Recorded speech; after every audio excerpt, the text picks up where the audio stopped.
అప్పుండి కళ్యాణ్‌కి ఇలా చెప్తుంటుంది. నేను ఇందాకే చెప్పాను కదా! రేణుక ఉండే ఆవిడ పాప కనిపియట్లేదని ఏడుస్తుంది అని చెప్పాను కదా! అని చెప్తుంటే ఆ మాటకి కళ్యాణ్ ఉండి అవును చెప్పావు అని చెప్తూ ఉంటాడు. ఆ మాటకి అప్పు ఉండి ఆ పాప చనిపోయినట్లు వాళ్ళ అమ్మ పట్టుకుని గుండె పెట్టి ఏడ్చినట్లు యాదో పీడకల కూర్చి అని చెప్తుంటుంది. ఆ మాటకి కళ్యాణ్ నుండి ఆ పాప కనిపియట్లేదని ఆ పాప సంవత్సరం ముందే చనిపోయిందని చెప్పావు కదా! అని చెప్తుంటే ఆ మాటకి అప్పు ఉండి నేననలేదు. మా డిపార్ట్మెంట్ అంతా కలిపి ఎంక్వైరీ చేశారు. పాప చనిపోయిందని చెప్పారు అని చెప్తూ ఉంటుంది. ఆ మాటకి కళ్యాణ్ నుండి అదే పొట్టి మీ డిపార్ట్మెంట్ అంతా కలిపి పాప చనిపోయిందని నిర్ధారించాక ఇంకా నీకు ఆ పాప ఆ తల్లి ఎందుకు గుర్తొస్తుంది? ఆ విషయం ఎందుకు ఆలోచిస్తున్నావు పొట్టి అని అడుగుతుంటాడు. ఆ మాటకి అప్పు ఉండి అది కాదు కోచి, ఆవిడ చెప్పిన మాట బట్టి తను పాప కోసం బాధపడుతుంది కాబట్టి తన ఆవేదన పట్టి తన కన్నీళ్ళు చెప్తున్నాయి.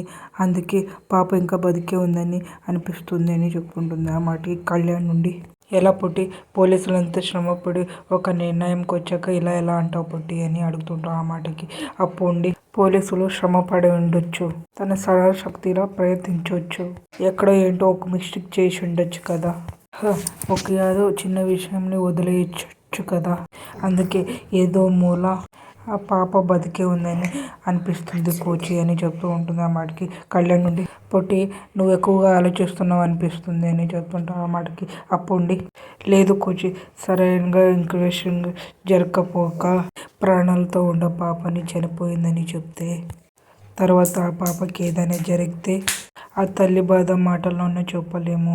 సరైన సమయంలో ఆ తల్లి చెప్పిన పెట్టి ఆ పాప ఎక్కడుందని తెలుసు ఉంటే ఆ పాప బతికి ఉందని మాట తన జీవితంలో వెంటాడుతూనే ఉంటుంది కోచి అని చెప్తుంటాం. ఆ మాటకి కళ్యాణ్ నుండి ఓకే పొట్టి, నేను కాదనట్లేదు.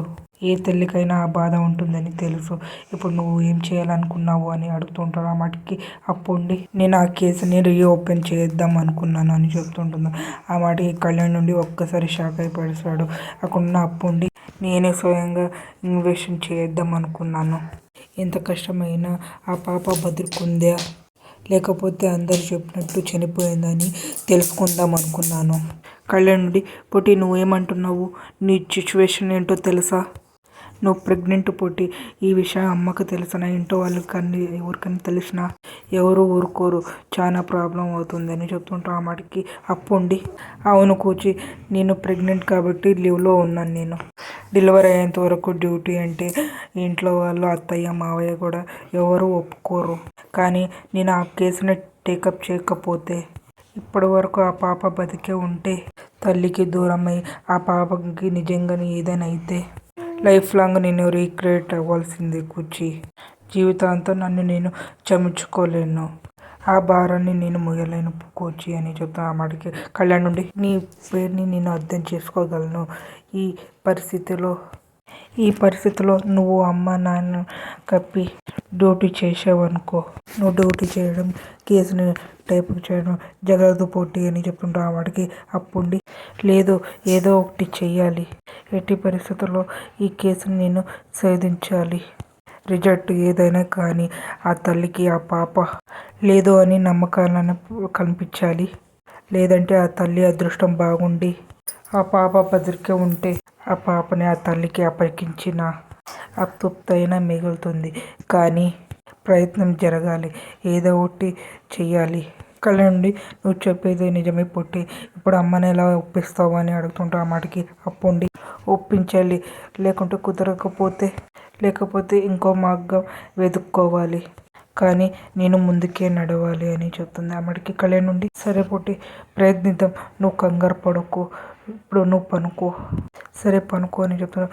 సరే ఏదో ఒకటి చేద్దాంలే పనుకో అని చెప్తాను. అక్కడున్న అప్పు ఉండి పనుకుంటుంది. అక్కడున్న కళ్యాణ్ కూడా పనుకోస్తాడు. అక్కడున్న డైనింగ్ టేబుల్లో అందరూ భోజనం చేస్తూ ఉంటారు.